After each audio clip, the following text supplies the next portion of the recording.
কানে যেতেও পারে, নাও যেতে পারে, গেলে ভালো। আর যদি আপনি কানে না তোলেন তাহলে সবার জন্যই খারাপ। ভাবটা এখন এমন হয়েছে, আপনাদের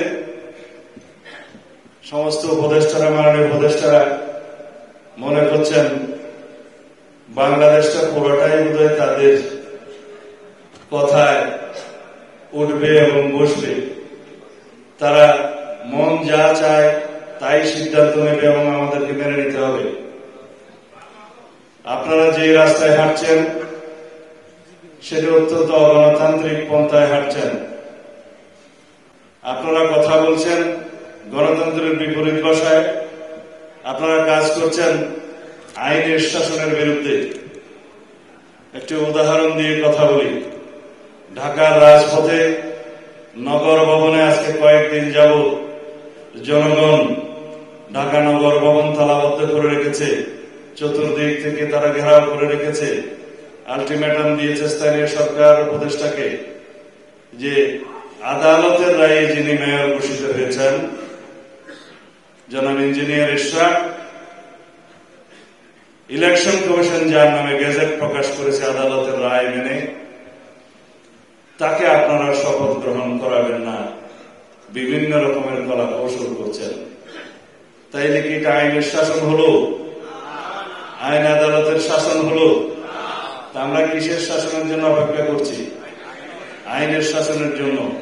আর প্রফেসর ইউনূস সাহেব এবং আপনার একজন অল্প বয়স্ক উপদেষ্টা স্থানীয় সরকার মন্ত্রণালয়ের দায়িত্ব আছেন, তারা মনে করছেন যে তারা আইনের আদেশ মানবেন না, কোর্টের আদেশ মানবেন না, ইলেকশন কমিশনের গেজেট নোটিফিকেশনকে তারা তোয়াক্কা করবেন না।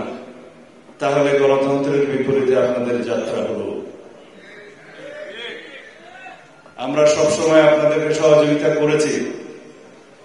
এই সরকারকে সহযোগিতা করার জন্য আমরা প্রতিশ্রুতিবদ্ধ, কিন্তু তার মানে এই না যে আমরা দাসখত দিয়েছি আপনাকে যা করবেন তাই সমর্থন করার জন্য। আমি আহ্বান করছি অতি অল্প সময়ের মধ্যে, পারলে আজকে কালকের মধ্যে ঢাকা দক্ষিণ সিটি কর্পোরেশনের মেয়র হিসেবে আদালত ঘোষিত জনাব ইঞ্জিনিয়ার ইশরাক হোসেনকে শপথ গ্রহণ করানোর ব্যবস্থা করুন। অন্যথায় ঢাকার এই আন্দোলনকে কেন্দ্র করে হয়তো আরো বৃহত্তর আন্দোলন করতে হতে। যারা আপনার কয়েকজন উপদেষ্টা বিভিন্ন রকমের চক্রান্ত করে দেশে অস্থিরতা এবং অস্থিতিশীলতা সৃষ্টি করতে চায়, তাদের সম্পর্কে আপনাকে আমরা জানিয়েছি। আপনি সেই বিষয়ে ব্যবস্থা নিন যাতে দেশের স্থিতিশীলতা রক্ষা হয়, কোন রকমের অস্থিতিশীল পরিস্থিতি সৃষ্টি না হয়, রাষ্ট্রের মধ্যে কোন অরাজকতার সৃষ্টি যাতে করার কেউ পায় তারা না পায়। আপনি সবার সম্মানিত ব্যক্তি, আপনি সেই ব্যবস্থা নেবেন। অন্যথায় আপনার সম্মান রক্ষা হবে কিনা আমরা সন্দিহান।